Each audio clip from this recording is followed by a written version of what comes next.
Welcome to B A करिकर YouTube channel. आप सभी का स्वागत है आपके अपने यूट्यूब चैनल बी ए करिकर में। मैं शिवम शुक्ला आप सभी दोस्तों का हार्दिक स्वागत करता हूं।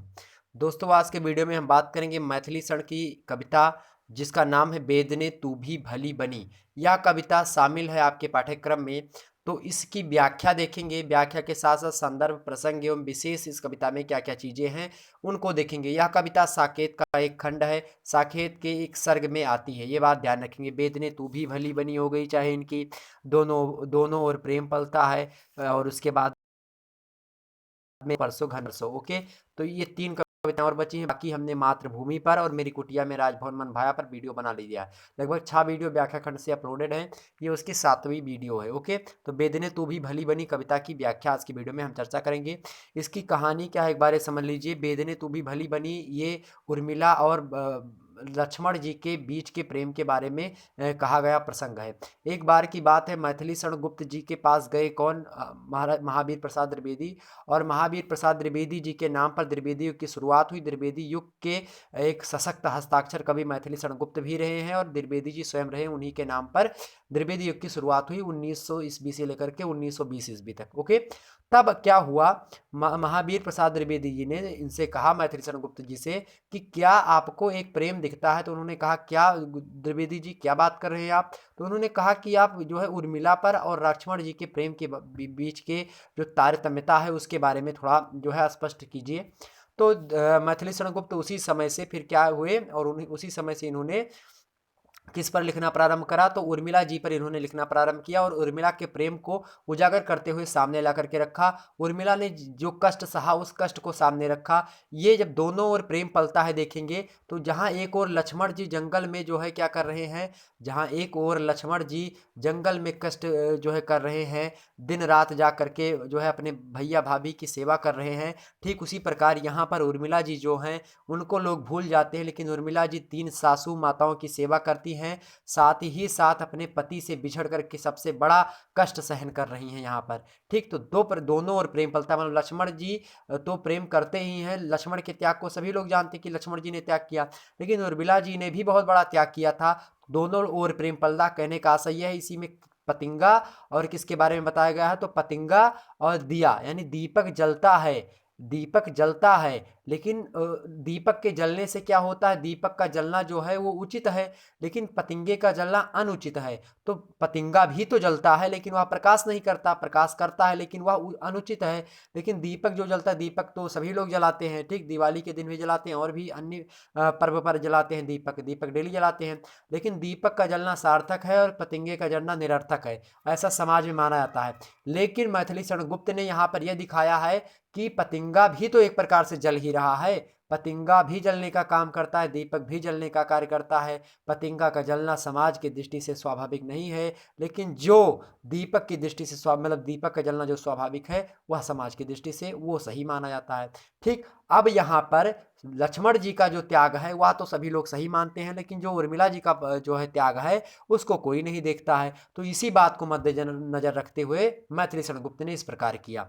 तो आज बेदने तू भी भली बनी, अर्थात लक्ष्मण जी से अलग होकर के जो उर्मिला जी का पर विरह वेदना के बाण चलते हैं, काम वासना के बाण चलते हैं, या फिर भी उनके जो जो उनका जो शरीर है वह किस प्रकार से रिएक्ट करता है, इन सभी मुद्दों पर चर्चा करी है मैथिली शरण गुप्त ने। और इन्हीं एक एक पंक्तियों को हम देखेंगे। जैसे इसमें उर्मिला के वेदना के महत्व का प्रतिपादन करा गया है, और उर्मिला जी जो है कहती हैं कि वेदना बहुत अच्छी चीज़ है, और वेदना में ही यानी जब ब्रेकअप हो जाता है आदमी का, तभी इस बात का पता चलता है कि उस व्यक्ति की क्या अहमियत थी हमारे लाइफ में या फिर हमारे जीवन में। अर्थात व्यक्ति की अनुपस्थिति में या अभाव में क्या होता है? वेदना का जन्म होता है। जब किसी व्यक्ति का अभाव होगा या कमी होगी, तभी उस वस्तु की वास्तविक कीमत या वास्तविक मूल्य का हमको आकलन होगा या फिर पता चलेगा। ये बात समझ में आई? तो कुल मिलाकर के इस कविता में यही सार बताया गया, यही चीज बताई गई है। जब व्यक्ति नहीं होगा तब उसकी अहमियत पता चलेगी। अर्थात जब लक्ष्मण जी जंगल में हैं और यहाँ पे उर्मिला जी यहाँ जो है अपने यहाँ अयोध्या में राजपाट में है, अयोध्या महल में है, तब उस प्रकार से क्या वेदना होती है उर्मिला जी को, इसी बात को इंगित करते हुए यहाँ पे मैथिली शरण गुप्त जी ने कविता लिखी। आइए देखते हैं कविता क्या है। देखिए यहाँ पर कविता आपके सामने है। बेदने तू भी भली बनी, पाई मैंने आज तुझी में अपनी चाह घनी, नई किरण छोड़ी है तूने, तू वह हीर कनी, सजग रहूं मैं साल हृदय में, ओ प्रिय बिसिख अनी, ठंडी होगी देह न मेरी, रहे दृगम्ब सनी, तू ही उष्ण उसे रखेगी मेरी तपन मनी। आगे देखते हैं ये कविता। आ अभाव की एक आत्मजे और अदृष्ट जनी, तेरी ही छाती है सचमुच उपमोचित अस्तनी, अरि वियोग समाधि अनोखी तू क्या ठीक ठनी, अपने को प्रिय को जगती को देखूं खिंची तनी, मन सा मनिक मुझे मिला है तुझ में उपल खनी, तुझे तभी त्यागूं जब सजनी प्राण मतलब पाऊं प्राण धनी। अर्थात तुझे मैं तभी त्यागूंगी, वेदना से कह रही उर्मिला जी, कि जब मेरे प्रियतम मुझको मिल जाएंगे। वाह। चलिए देखते हैं इस कविता में क्या कहा गया है, इसका व्याख्या देख लेते हैं। पहले आप अभी मैं इसको जो है दिखाऊंगा, आपको लिखा हुआ पूरा मिल जाएगा, ठीक। तो उसमें अभी लास्ट में मैं दिखा दूंगा सारा बात, उसमें भी आप चर्चा कर लेंगे। वैसे मैं एक एक चीज़ों को थोड़ा बहुत इसमें बताना चाहूँगा। जैसे अगर संदर्भ आप लिखेंगे तो प्रस्तुत पद्यांश हिंदी के मूर्धन्य कवि श्री मैथिली शरण गुप्त द्वारा रचित बेदने तू भी भली कविता से उद्धृत है, जो कि साकेत महाकाव्य में वर्णित है। ओके, इतना चीज़ आप संदर्भ में लिख सकते हैं। प्रसंग में लिख सकते हैं कि इस कविता में पति वियुक्ता मतलब होता है कि पति को त्यागने वाली या पति से बिछड़ने वाली। इस कविता में पति से अलग उर्मिला अयोध्या के राजमहल में है और उनकी विरह अवस्था के बारे में जो है गुप्त जी ने मार्मिक चित्रण प्रस्तुत किया, फिर मार्मिक वर्णन किया गया है निम्न पंक्तियों में, ठीक। ऐसे आप लिख देंगे, उसके अंदर व्याख्या हेडिंग डाल करके आप लिखेंगे। व्याख्या में आप बेदने तू भी भली बनी, वेदना को इन्होंने क्या कहा कि वेदना तू बहुत अच्छी है, क्योंकि तुझसे ही पता चलता है कि वास्तव में प्रेम क्या चीज होता है, वास्तव में हमने अपने पति से या फिर हमने अपने प्रियतम से कितना प्यार किया था। यह बात तभी पुष्टि होगी जब वेदना होगी, जब वेदना होगी तभी प्यार की पुष्टि होगी। पाई मैंने आज तुझी में अपनी चाह घनी, आज मैं तुझ में ही अपनी चाह को घना पा रही हूं। मतलब इसका यह है कि आज मैं तुझमें ही अपनी विशाल इच्छा को जान पाई हूं, अर्थात मुझे अपने प्रियतम से कितना अधिक प्रेम था वह मैं इस वेदना के कारण ही जान सकी हूं, अर्थात तेरे कारण ही जान सकी हूं। नई किरण छोड़ी है तूने, तू वह हीर कनी, एक प्रकार से नवीन आशा का संचार तूने ही किया है। जैसे क्या होता है, जैसे जिस प्रकार हीरे के टुकड़े से प्रकाश की किरणें निकलती हैं, उसी प्रकार से तू मुझे नवीन आशा की ओर ले जा रही है, नए प्रकार की आशा जगा रही है, प्रेम में दृढ़ता लाकर प्रियतम के मिलने की आशा हमको मतलब आशा बंधा रही कि मिलेंगे प्रिय तुम्हारे, ठीक। सजग रहूं मैं साल हृदय में, ओ प्रिय बिसिख अनी, इसका मतलब यही है कि एक आशा जगा रही हमारे मन में कि मेरे प्रियतम किसी ना किसी दिन आएंगे। ठंडी होगी देह न मेरी, रहे दृगम्ब सनी, मेरी देह जो होगी वो ठंडी नहीं होगी। कैसे ठंडी नहीं होगी, क्यों ठंडी नहीं होगी? इन्हों कहती हैं कि यद्यपि मेरा शरीर जो है वो हमेशा से आंसुओं से भीगा हुआ होता है, फिर भी मेरी शरीर जो होगी ठंडी नहीं होगी। क्यों ठंडी नहीं होगी? क्योंकि सूर्यकांत मणि के समान उसमें सदैव गर्म मतलब सूर्यकांत मणि हमेशा उसमें गर्मी प्रदान किए रहेगी, ठीक। तू ही उष्ण रखेगी उसे मेरी तपन मनी, ठीक। यहाँ पर एक बात और यहाँ पे है कि बाण के समान, जैसे यहाँ पे देखेंगे सजग रहूं मैं साल हृदय में, मतलब जो बाण के रूपी, मतलब यहाँ पे कहने का आशय ये है कि प्रेम में जब दृढ़ता आ जाती है, खूब प्रियतम से मिलने की हो जाती है, या फिर जब हीरे के टुकड़े के समान प्रकाश देने वाली जब कोई चीज़ें हो जाती हैं कि बहुत ज़्यादा प्रकाश है, बहुत ज़्यादा प्रेम हो जाता है, तो ऐसी प्रकार की घटनाएं घटती है। जैसे जब कहती है वेदना से कि हे वेदना तू एक बाण के समान है, बाण के नोक के समान है, सजग रहूं मैं, इसलिए मैं सजग रहूं साल में, ओ प्रिय बिसिख यानी, ठीक, इसलिए मैं सजग रहूं। क्यों? क्योंकि तू एक बाण के नोक के समान है, कभी भी मेरे हृदय को जो है छालित कर सकती है।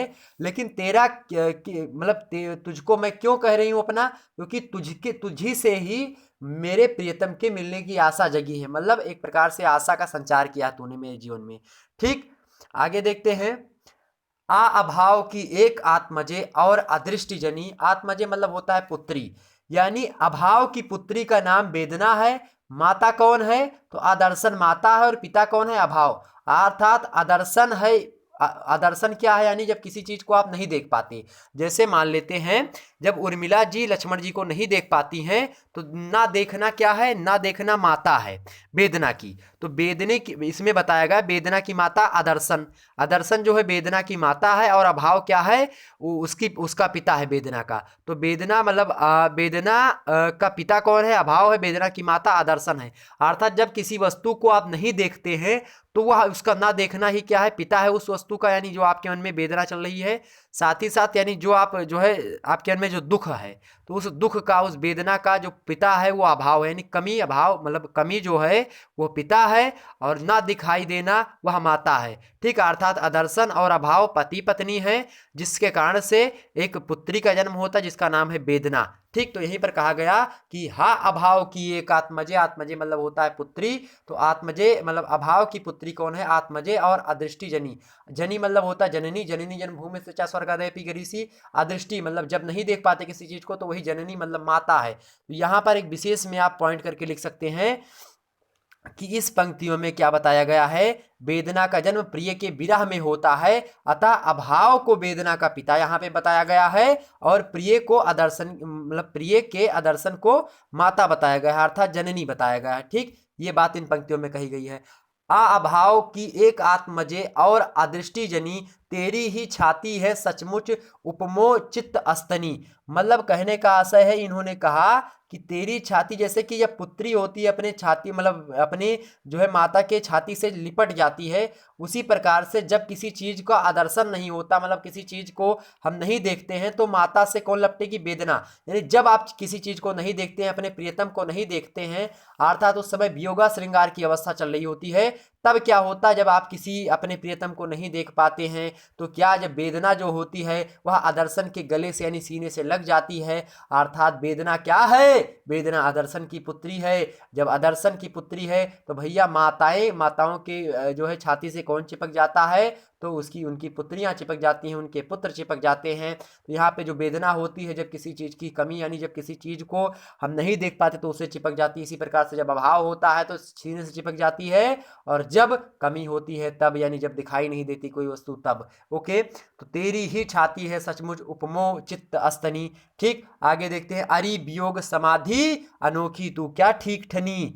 ठीक, ध्यान रखेंगे, अर्थात यहाँ पे बताया गया कि तुम जो है हमेशा से हित करने वाली हो, तुम वियोगी रूपी समाधि हो, क्योंकि जिस प्रकार योगी समाधि में लीन होकर के सारे संसार की आसक्तियों से मुक्त हो जाता है और ब्रह्म परमेश्वर में लीन हो जाता है, आत्मा को परमात्मा से मिला करके अपना ध्यान लगाए हुए बैठता है, उसी प्रकार से व्यथित व्यक्ति जो होता है, हृदय केवल मतलब जो व्यथित व्यक्ति होता है, जो है ब्रेकअप में व्यक्ति जी रहा होता है, उसका जो अपने प्रियतम के में ही हमेशा डूबा रहता है और उसको दुनिया से मोह माया नहीं होती। जिस प्रकार से एक सन्यासी जो होता है हमेशा भगवान की पूजा, मनन, चिंतन, अध्ययन में रत होता है, जिस प्रकार से एक दर्शन शास्त्री जो होता है हमेशा पढ़ाई पर ही ध्यान देता है, विद्या के प्रति अनुराग रखता है, उसी प्रकार से जो विरही व्यक्ति होता है, अर्थात जो अपने प्रियतम को खो चुका होता है, अर्थात ब्रेकअप में जो व्यक्ति होता है वह हमेशा अपने प्रियतम के यादों में खोया हुआ होता है। यही बताया गया है, अरे वियोगी समाधि अनोखी तू क्या ठीक ठनी।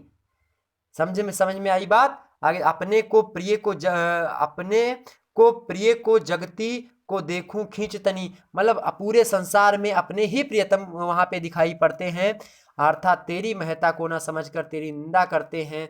ठीक, इसी प्रकार से तमाम प्रकार की चीजें घटित होती हैं और कभी कभी निंदा करते हैं, कभी कभी उसकी बड़ाई करते हैं। जब कभी कभी देखते नहीं अपनी प्रियतम की क्यों छोड़ के चले गए, ये होता तमाम प्रकार की चीजें। तो उसी प्रकार की वेदना जब मन में होती है, यानी जब किसी चीज की कमी होती है या फिर उस चीज को हम नहीं देख पाते हैं तो हमारे मन में वेदना उत्पन्न होती है, और वेदना में हमें कोई चीजें नहीं दिखाई पड़ती, केवल वही चीजें दिखाई पड़ती हैं जो अदृश्य हैं, जो जिसकी कमी हमारे पास है। अब कभी कभी उससे गुस्सा भी आएगी, अर्थात जो वस्तुएं कभी गुस्सा आती है, समझते हैं, जैसे कि जो कोई आप जो है आदान प्रदान लिए हुए होते कोई वस्तु, जैसे आपके प्रियतम ने आपको कुछ दिया और आपकी प्रियतमा ने आपको कुछ दिया, तो दोनों लोगों के बीच में कुछ आदान प्रदान में गिफ्ट वगैरह, गिफ्टेड कोई चीजें दी ली गई होती हैं, तो जब आपका ब्रेकअप हो जाता है तो आप उसको तोड़ने फोड़ने लगते हैं। तो यही होता है वेदना में, यही बात यहाँ पे खींची गई है, यही बताई गई है। आगे, मन सा मनिक मुझे मिला तुझ में उपल खनी, यानी मन सा मनिक मुझे मिला है।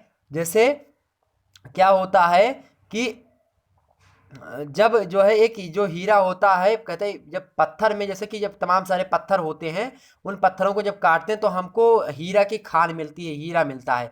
तो उसी प्रकार से कहती हैं कि मुझे मनसा मानिक मिल गया, अर्थात तेरे ही कारण में मेरे मन में दृढ़ता और व्यापकता का भाव आया है। मतलब मैं अपने जो है पति से मिलने के लिए जो है सजग हुई हूँ, अग्रसर हुई हूँ, केवल तेरे कारण। किससे कहती हैं? किससे कहती हैं? बेदने से।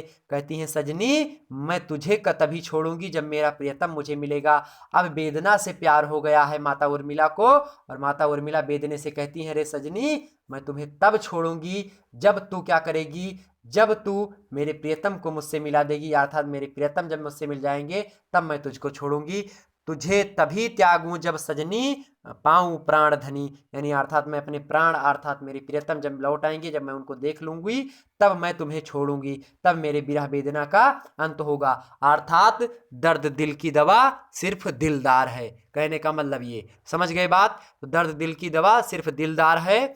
तुझे तभी त्यागूं जब सजनी पाऊं प्राण धनी, अर्थात वेदना तभी जाएगी जब उसका प्रियतम मिल जाएगा। इतनी बात क्लियर हुई। अब चलिए आपको यहाँ पे लिखित रूप में दिखा देते हैं ये सारे मुद्दे। देखिए यहाँ पे प्रसंग के रूप में आप लिख सकते हैं कि इस पंक्ति में, इस कविता में पति वियुक्ता उर्मिला जी की विरह अवस्था का मार्मिक वर्णन किया गया है। मैं बहुत वेग से पढ़ रहा हूँ, मैंने समझा दिया सारी बातें। अब यहाँ पे आप देख लीजिएगा, इसके स्क्रीनशॉट ले लीजिएगा, ठीक। और नहीं तो टेलीग्राम पे जुड़ जाइएगा, कमेंट बॉक्स में मैं टेलीग्राम की लिंक दे दूंगा। देखिए उर्मिला वेदना, वहां पे पीडीएफ दे दूंगा, ठीक। देखिए व्याख्या, उर्मिला वेदना के महत्व का प्रतिपादन करती हुई अपनी वेदना को संबोधित करते हुए कह रही है कि हे वेदने, यद्यपि सारा संसार तेरी निंदा करता है और तुझसे घृणा करता है, वेदना को कौन नहीं, मतलब कोई नहीं चाहता, कोई प्रेमी ये युगल ये नहीं चाहता, कोई प्रेमी कपल ये नहीं चाहता कि उसका ब्रेकअप हो, लेकिन फिर भी जो माता उर्मिला है वो कहती हैं कि तुझसे मुझे पता चला कि मेरे और भगवान लक्ष्मण के बीच में कितना प्रेम था, ठीक। तो घृणा करता है तो क्योंकि तू ही मेरी हितकारिणी बनी हुई है, आज मैं तुझमें ही अपनी विशाल इच्छा को जान पाई हूँ, अर्थात मुझे अपने प्रियतम से कितना प्रेम है वह मैं तेरे कारण ही जान पाई हूँ। वेदना से कहती माता उर्मिला, जिस प्रकार हीरे के टुकड़े से प्रकाश की किरणें निकलती हैं, उसी प्रकार तू मुझे नवीन आशा प्रदान करने वाली है। प्रेम में दृढ़ता लाकर प्रियतम के मिलने की आशा बंधाने वाली तू ही है एक, अतः तू मेरे लिए हीरे के टुकड़े के समान प्रकाश देने वाली है।